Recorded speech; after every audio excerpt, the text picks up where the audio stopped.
Bon début de soirée, bienvenue à cette toute nouvelle émission, La Vitrine. Mon nom est Marie-André Leblond et je vous donne un rendez-vous à chaque semaine. Je vais recevoir ici, dans ce magnifique studio, des acteurs importants de la communauté, que ce soit au niveau culturel, on va parler de spectacle, mais aussi communautaire. Alors, des gens qui font une différence et qui ont envie aussi que vous les aidiez à faire une différence. On commence cette première émission avec quelqu'un que je crois que vous connaissez bien dans la communauté, la page Téjoannais sur Facebook. Vous en avez probablement déjà entendu parler. Si vous n'êtes même pas abonné vous-même, alors je reçois celui qui tire les ficelles derrière cette page, Pierre Leblanc. Bonsoir. Bonsoir, Marie-André. Je suis choyé que tu m'aies invité comme premier invité de la première émission. On casse la glace ensemble. Ça va être sûrement un succès. Bien, je pense que oui. Hein? Je pense que je suis en très bonne compagnie, du moins. Pierre, ça fait plusieurs années maintenant que vous êtes administrateur de cette page-là, Téjoannais. Ça célèbre cette année son 10e anniversaire. C'était pas aussi gros hein, quand vous avez commencé. Vous avez commencé comme administrateur à peu près 300-400 membres. On dépasse les 15 000 maintenant. C'est assez intense là, de savoir qu'on a un impact aussi grand dans la communauté. Comment vous vivez ça? Bien, c'est le fun. Les gens, c'est le bouche à oreille qui fait que j'ai de plus en plus de membres. Là. On ne fait pas de publicité de nulle part, sauf peut-être ici. Et oui, on renseigne les gens sur différents aspects là, de la vie quotidienne à Saint-Jean. Ça a changé beaucoup quand même, parce que quand vous avez commencé, c'était une page qui était plutôt axée sur la mémoire de Saint-Jean, ce que Saint-Jean était les années auparavant. Maintenant, on est axé plus sur le moderne. Donc, comment vous avez adapté vos publications en gardant ça en tête? Ça s'est-tu fait tranquillement? Ou... Bien, ça s'est fait graduellement. En fait, il y avait comme... Oui, j'étais très axé sur l'Antiquité de Saint-Jean, le passé de Saint-Jean. Mais maintenant, il y a une autre page aussi qui existe à Saint-Jean, là, de mon ami Claude Galipeau, que je ne voulais pas rentrer en compétition, mais je suis quand même encore un très grand acteur sur sa page. Et puis, j'étais tanné de toujours brasser le Yacht Club. Là, quand ça fait 7-8 fois qu'on a une publication sur le Yacht Club, là, je trouvais ça tannant de toujours remettre les mêmes... J'ai 13 000 photos antiques de Saint-Jean, donc oui, j'étais capable d'en mettre, mais quand ça fait trop de fois, là, j'ai décidé que je m'en allais plus vers le contemporain, l'actualité de nos jours, ce qui se passe dans Saint-Jean, les activités culturelles, sociales, communautaires, les groupes, les musiciens... Bon, en fait, tout ça. Il n'y a pas de publicité commerciale, sauf pour une page, pas une page, mais un commerce qui rouvre a droit à sa page d'annonce sur Téjoannais. C'est beaucoup d'implications. Lorsqu'on s'est parlé un peu plus tôt cette semaine, je suis complètement renversée par le temps que ça vous prend. Vous me disiez que vous avez passé comme 2000 heures sur Facebook. Oui, la première année, l'année que j'ai passée ici en entrevue avec Éric Latour, Facebook, il y avait une application qui nous disait combien d'heures que ça avait été ouvert. Puis Facebook me disait que j'avais fait plus de 2000 heures dans cette année-là. Mais comme j'ai dit au préalable, c'est que quand je faisais de la recherche sur Google ou n'importe quelle autre page, Facebook est ouvert. Donc, lui, le temps se comptabilise. C'est ça, fait que le temps se comptabilise. Donc, cette année-là, j'ai été 2000 heures sur l'Internet. Là. Mais c'était quand même en lien surtout avec je faisais page-là. beaucoup de recherches, les vieilles images. Tout. Puis aujourd'hui, j'ai abandonné les vieilles images. J'ai déjà une banque de 13 300 photos là, antiques. Plus, j'ai 3200 photos plus contemporaines, les activités qui ont eu lieu ici dans la ville. Là, la rencontre des arts, là, mon vieux Saint-Jean la nuit, bon, les feux d'artifice, et, la parade du Père Noël. C'est un travail de moine, ça, de tout classer comme ça. Ça prend de l'organisation. Oui, bien, je sais que j'ai beaucoup de collaborateurs. Là, maintenant, j'ai beaucoup de photographes qui publient sur ma page. J'ai des caméramans qui ont des drones. Il y a 3 gars qui ont des drones puis qui nous font des beaux vidéos au drone. On va prendre la parade du Père Noël. La première fois que l'organisateur a vu ça, « Hey, je le veux, cette vidéo-là. » Souvent, le Canada français me dit « Hey, on n'a pas ces images-là. On va avoir les images. » Et voilà. Je contribue. Même la ville de Saint-Jean m'a déjà sollicité pour avoir de mes images. Maintenant, ils ont leur photographe, là, mais... Quand même, ça prouve à quel point les gens prennent ça au sérieux, la page Téjoannais. C'est qui vous suit? On retrouve qui dans ces membres-là? C'est des gens d'ici? C'est pour la plupart Ouais. des gens autour de Saint-Jean. Oui, j'ai des membres qui sont de Sherbrooke, mais si ont vécu 40 ans à Saint-Jean, ils ont encore un attachement et de la famille et des amis à Saint-Jean. Alors, il y a plein de monde de différentes sphères. Vous êtes vraiment connu dans la région. Le monde vous reconnaît. « Hey, c'est Pierre!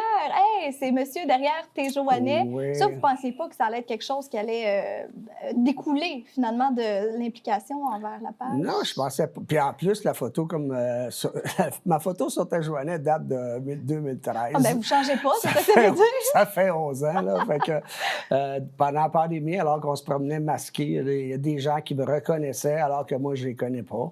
Comme une vedette. Puis même, je suis masqué. Ah oui, en plus, on voyait juste les yeux. Bien, c'est quand même quelque chose, ça. Ça veut dire que les gens ont vraiment un sentiment d'appartenance à la page.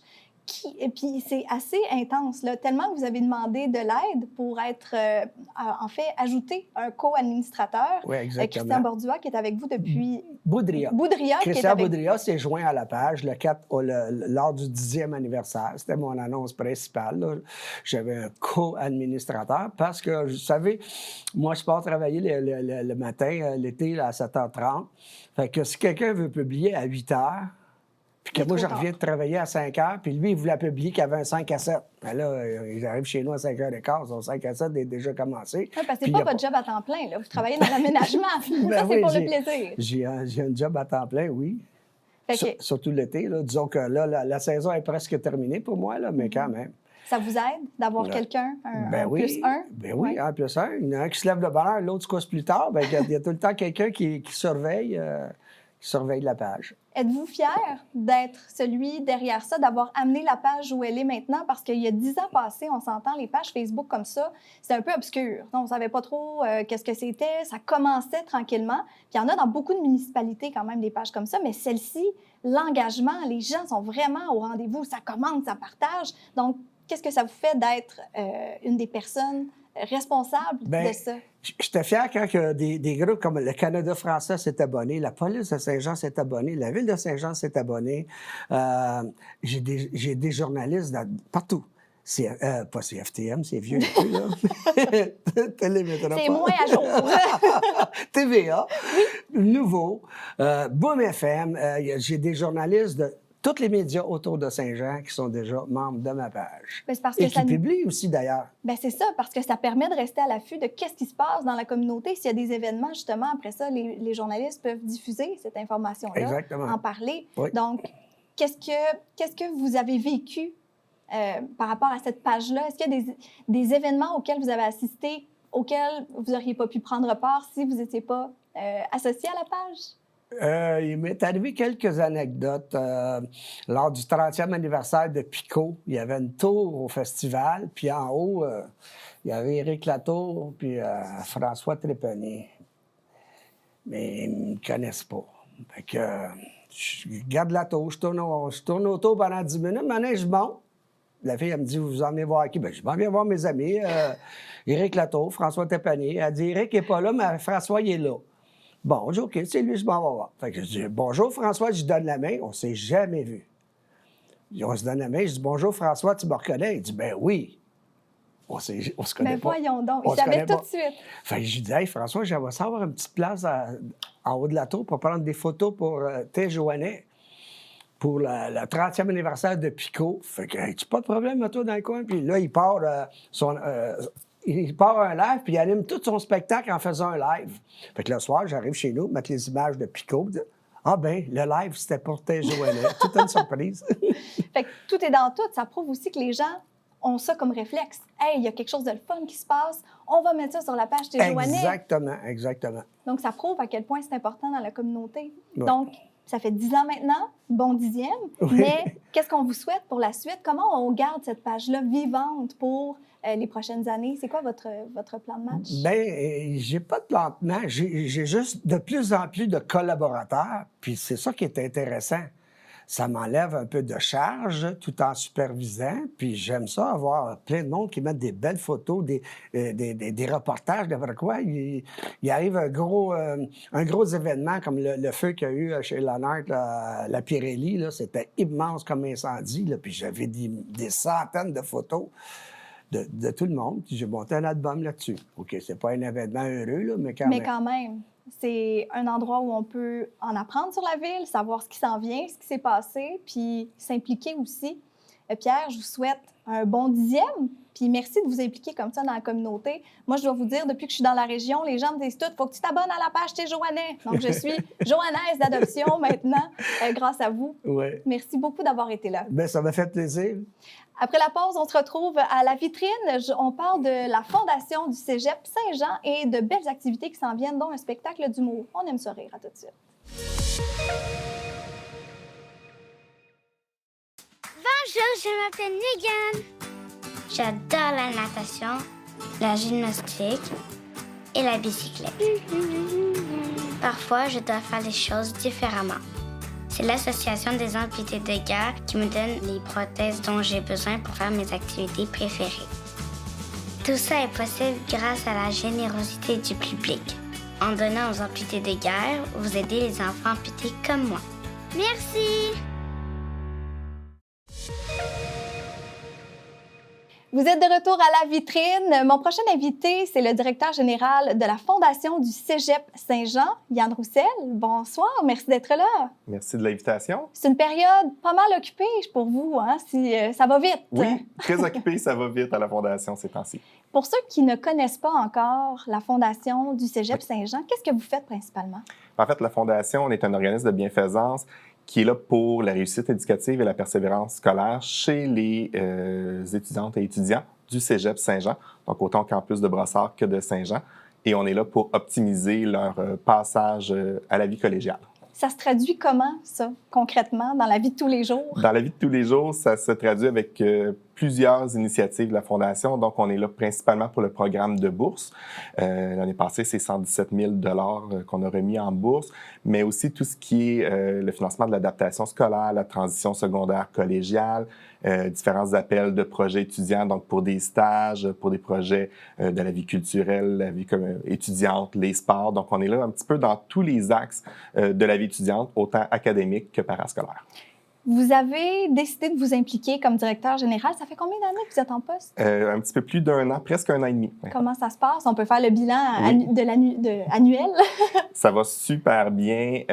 C'est vraiment magique comme poste. Moi, je dis toujours que je ne gère que du positif à la Fondation. Donc, d'un côté, on a des entreprises, des particuliers qui veulent donner parce qu'ils croient en l'éducation. Puis d'un autre côté, bien, on annonce à des étudiants qu'on est là pour eux, qu'on peut soutenir le projet, puis qu'on va les aider dans la réussite de leur parcours académique. Est-ce que les jeunes, justement, vont vers vous? Est-ce que le lien est étroit avec les étudiants? C'est direct? De plus en plus.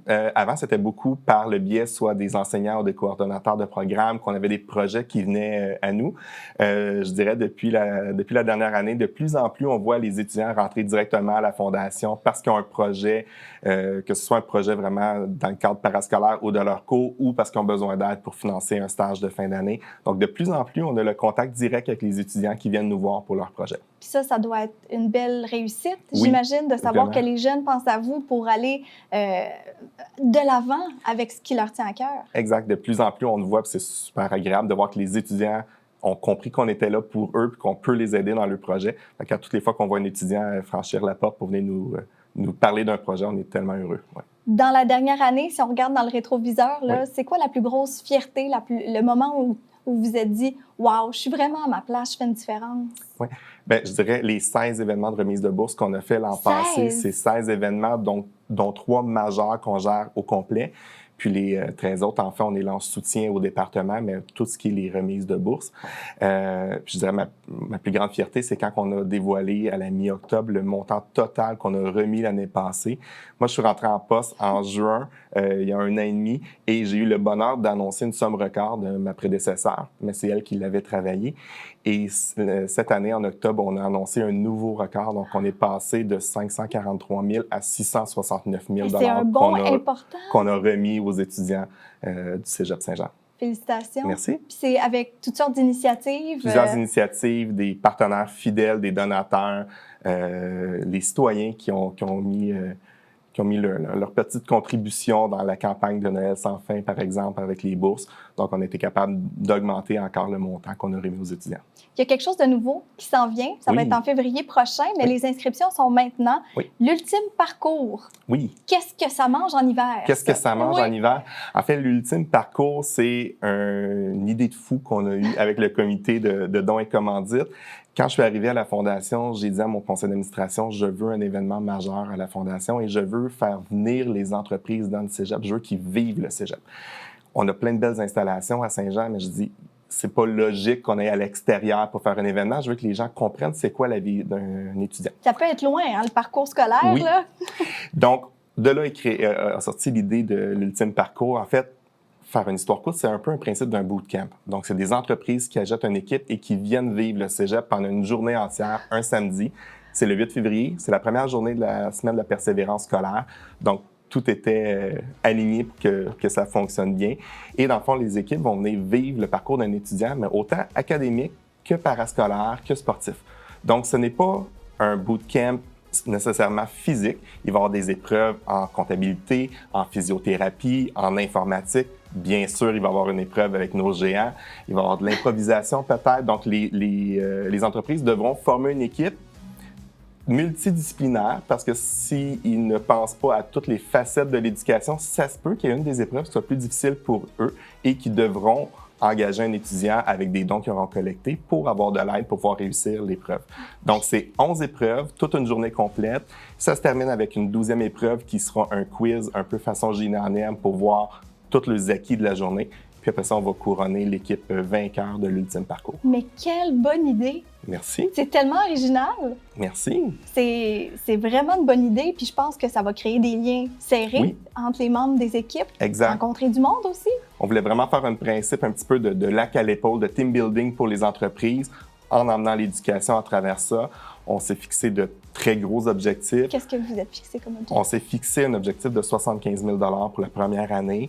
Et parallèlement à ça, inclus dans ça, en fait, il y aura un sociofinancement fait par les équipes pour aller chercher des dons pour leur permettre d'acheter des indices le jour de l'épreuve. Combien d'équipes vous espérez recruter? 20 à 25. On pourrait aller jusqu'à 30. Mais pour notre première année, on vise un 20 à 25 équipes qui vont s'affronter dans la journée. L'événement va être animé par Joël Dandurand, que tout le monde connaît bien, qui est un ancien étudiant du cégep également. Puis par son passage là, dans les diverses émissions, on s'est dit que c'était un bon candidat. Un bon candidat. Donc, c'est lui qui va faire l'animation de la journée. C'est présenté par la Corporation du Fort Saint-Jean. On est super contents. Les équipes sont déjà en vente. Il reste des partenariats aussi. Là, donc, on a un bel objectif devant nous. On peut s'inscrire en allant sur le site ou la page Facebook là, de la sur Fondation. Sur ultimeparcours.com. Puis, il y a la vidéo promotionnelle également qui donne une bonne aperçu là, de l'ambiance qu'il y aura dans cette journée-là. Puis, toutes les informations d'inscription sont présentes. Des fois, on ne veut pas vieillir, puis on a envie de retourner dans le temps. Puis, à notre passage au cégep, à l'université, là, ça, c'est l'occasion de le faire. Exact. On va pouvoir voir toutes les nouveautés qu'on a eu au cégep dans les dernières années aussi. Super. Puis il y a aussi rapidement un spectacle, c'est la 13e édition du spectacle bénéfice d'humour. Exact. 5 artistes vont être sur scène. Oui. Donc, Gala Comédie Star qui revient encore cette année. Petite différence, cette année, on l'a devancé avant les fêtes. Généralement, c'était à la fin janvier. Donc là, on l'a devancé avant Noël pour permettre aux entreprises aussi d'offrir en cadeau à leurs employés des billets. Donc, on a un super beau line-up en bon français. En bon français. Une programmation. Une programmation. Donc, c'est animé par Stéphane Fallu, comme l'année passée. Mais là, cette année, Mike Baudouin, Jeff Otis, Olivier Martineau, Maude Landry qui vont être présents, qui se relaient sur scène. Chacun vient faire une petite partie de son numéro. Les ventes vont déjà très bien. La salle s'annonce presque comble. On a une belle assistance. Et donc, c'est un super beau cadeau à offrir également là, pour nos employés avant les fêtes. On a des tarifs corporatifs cette année qui est nouveau aussi pour les entreprises qui veulent faire donner un petit bonus à leurs employés avant les vacances de Noël. On peut prendre aussi ce moment-là pour décrocher du magasinage effréné du temps des fêtes, s'asseoir pour une bonne cause, puis rire un peu avec des artistes super talentueux. Tout à fait. Bien, merci infiniment, Yann. Je vous souhaite une superbe première édition de l'Ultime Parcours. Ça donne le goût. Je vais peut-être forcer la gang de TVHR. Parfait. On vous réserve une équipe. Merci. Merci à vous. Après la pause, on parle de l'Étoile pédiatrie sociale avec Caroline Dionne. Restez des nôtres tout de suite après la pause à la vitrine.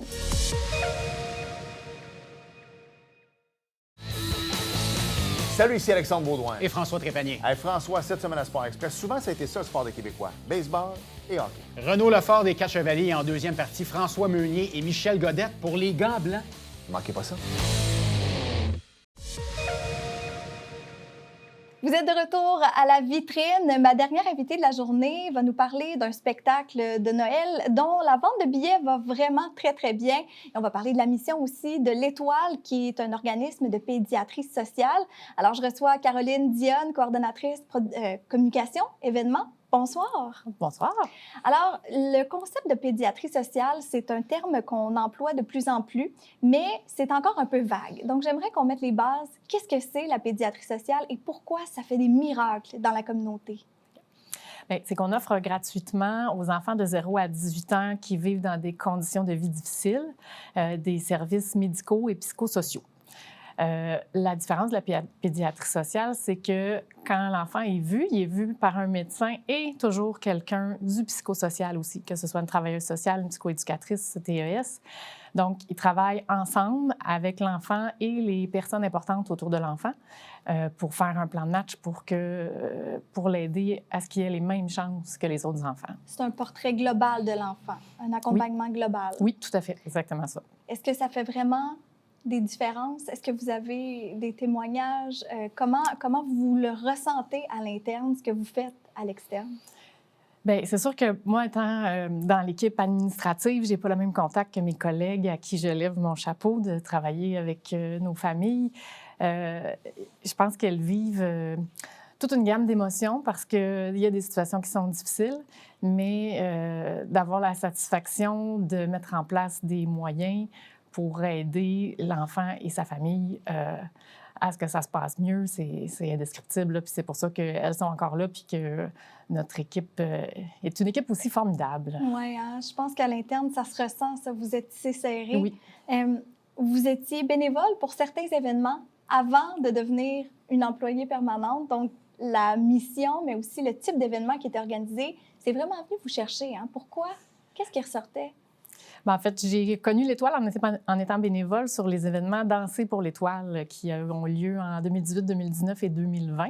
Fait que ça venait chercher le milieu d'où je viens, le théâtre, mais aussi la danse, parce que j'en fais, et en même temps combiné à l'objectif de ramasser des fonds pour un organisme comme l'Étoile. Bien, tout ça mis ensemble a fait que j'ai été impliquée dans cet événement-là pendant 3 ans, puis que j'ai connu notre directeur général, puis à un moment donné, qui m'a appelée pour faire « Hey, est-ce que ça t'intéresserait qu'on se jase un petit peu pour voir les possibilités? » Puis ça fait maintenant 3 ans et demi que je suis à l'Étoile. Wow! Puis est-ce que vous participez encore à ce même événement-là, mais de l'interne maintenant?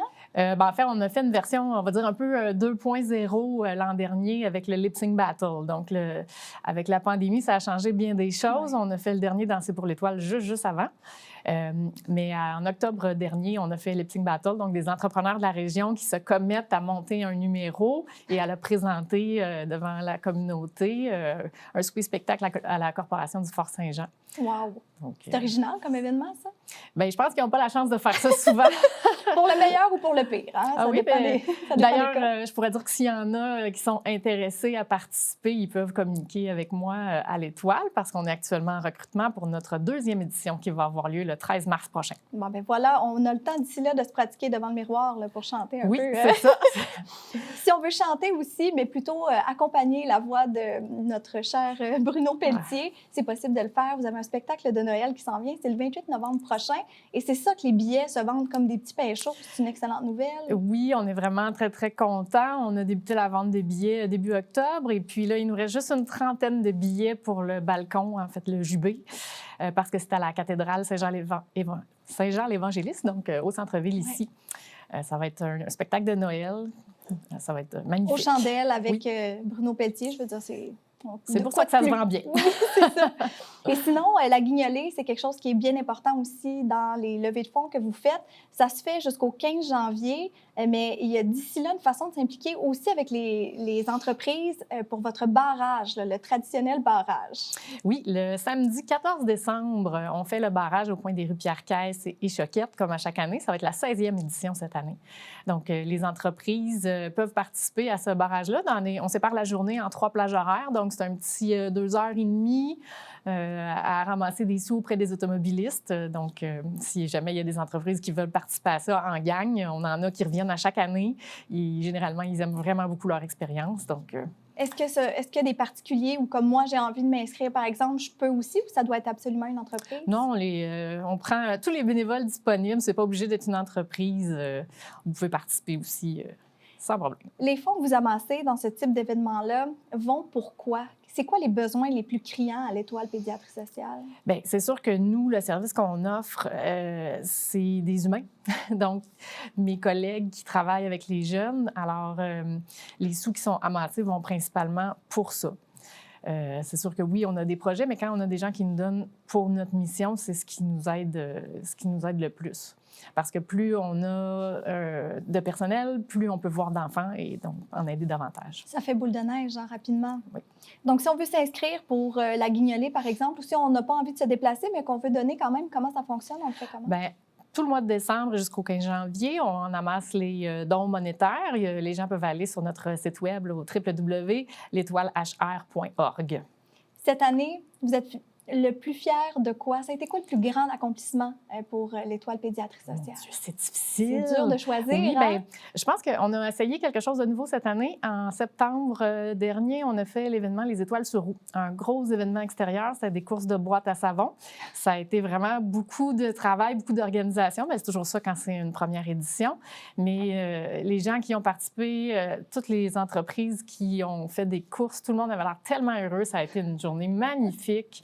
La vibe sur place, là, c'était vraiment au-delà de nos espérances. C'est vrai. On est très contents. De faire embarquer les gens dans des nouveaux projets comme ça, c'est parce qu'ils doivent croire à quelque part à votre mission, à l'importance que vous avez dans la communauté. Oui, puis c'est sûr qu'un des défis, ça reste de faire connaître l'événement en lui-même. Mais là, comme on a eu une première édition qui s'est très bien passée, si on décide de reconduire l'événement, bien, ça va... Hein? De reconduire, littéralement. Ah ben, mon Dieu, je fais des jeux de mots sans m'en rendre compte. Caroline, merci beaucoup. Je vous souhaite un spectacle complètement vendu pour le spectacle de Noël. Puis les gens, je les invite à se rendre sur votre site web pour se familiariser avec la mission de votre organisme ou encore participer à une de ces belles journées d'événements. Merci beaucoup. Merci. À la maison, je vous dis merci d'avoir été des nôtres pour cette première émission de La Vitrine. Je vous retrouve la semaine prochaine avec d'autres invités qui font une différence dans la communauté. D'ici là, n'hésitez pas à nous suivre sur les pages Facebook de la télévision du Haut-Richelieu et de partager notre bonne nouvelle de cette nouvelle émission. Je vous dis à très bientôt. Merci d'avoir été là. Au revoir.